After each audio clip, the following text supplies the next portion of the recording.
E aí, pessoal? Tudo certo com vocês? Vamos dar prosseguimento, então. A trama. O senhor já aceitou propina alguma vez? O jornalista investigativo Andrew Jennings ocupava um lugar especial no mundo do futebol. Não que ele fosse o único repórter a vasculhar os negócios sórdidos do jogo bonito. Legiões de fãs espalhados pela Europa e América do Sul esmiuçavam as administrações locais do esporte desde os anos de 1970.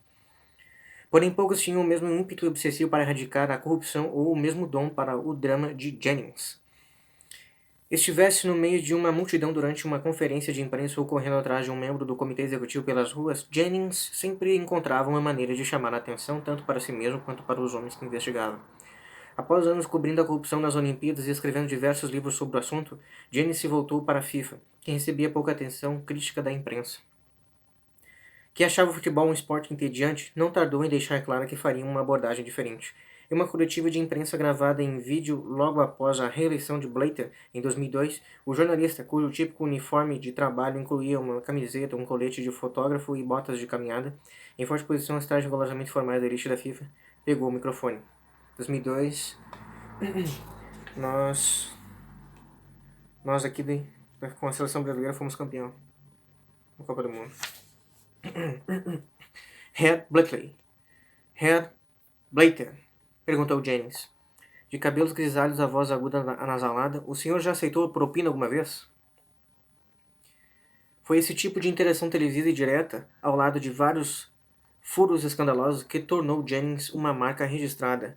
Com o passar dos anos, ele encontrou milhares de maneiras criativas de ser xingado, insultado e processado por difamação por parte de alguns dos maiores nomes do esporte.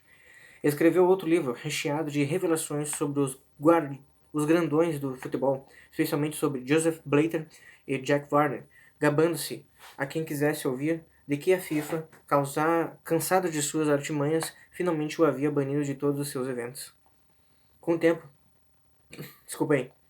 o irascível Jennings se tornou a principal fonte de vazamentos na fechada comunidade do futebol. Mas, apesar de desenterrar podres sem parar, ele começou a se sentir frustrado com o fato de que as consequências de suas reportagens não iam além da indignação.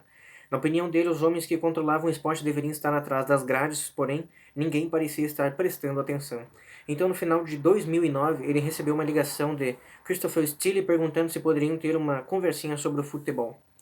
Jennings aceitou encontrar-se com ele, sob a condição de que Steele fosse até Penrith, a pacata cidade no extremo norte da Inglaterra, onde vivia. Ele pagasse 250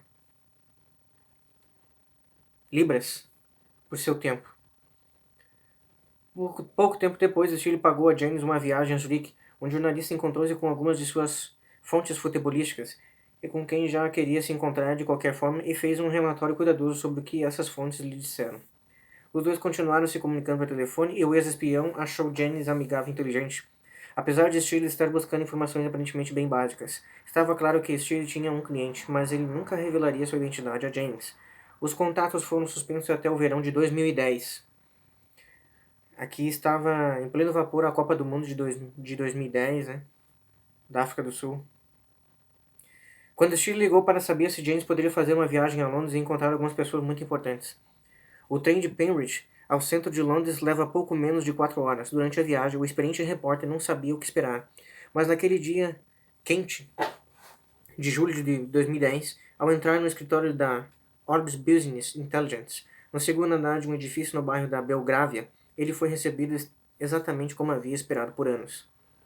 A sala principal, cuja porta sem identificação trazia uma janela vigia peculiar, era minimalista e silenciosa, com paredes brancas e mesas espalhadas ocupadas por jovens pesquisadores. Atrás da segunda porta havia um escritório menor, que Steele compartilhava com seu sócio.